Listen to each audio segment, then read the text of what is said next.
姑姐，我唔知啦，我唔知有冇表字啊。咁第二咧就係、我成日見到佢喺網絡度咧都會分享佢自己嗰、個生活係點樣改變啦。咁我就第一時間揾佢，咁佢咧就介紹咗。咁我後來權衡咗之後咧，我覺得咦艾多美好似都嗰、個門檻相對係即係friendly 啲喎，可行性高啲喎。咁我就揀咗艾多美。咁就喺舊年5月嘅時候就開始入咗艾多美啦。咁6月19號咧就食第一條青蘋果凍啦。咁我好記得嘅，因為嗰餐咧係我有個朋友請我食飯食 buffet，咁我就同佢哋宣佈我今日開始第一條，咁所有人都攬住我條腰，哇！你條腰一咁，我話嗱，你半年之後我哋再食多一次飯，你再攬多我一次咁。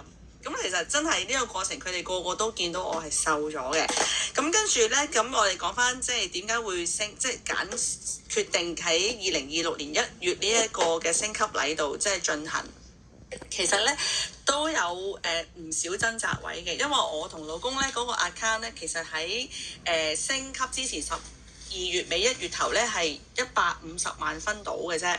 咁你講緊250萬分係100萬分嘅距離，咁你唔係即係寫數字就即刻變到7位數出嚟噶嘛？咁要真係即係左右250萬分喎。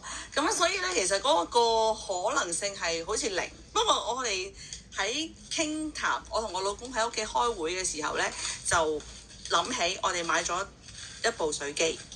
咁一部水機係23萬分，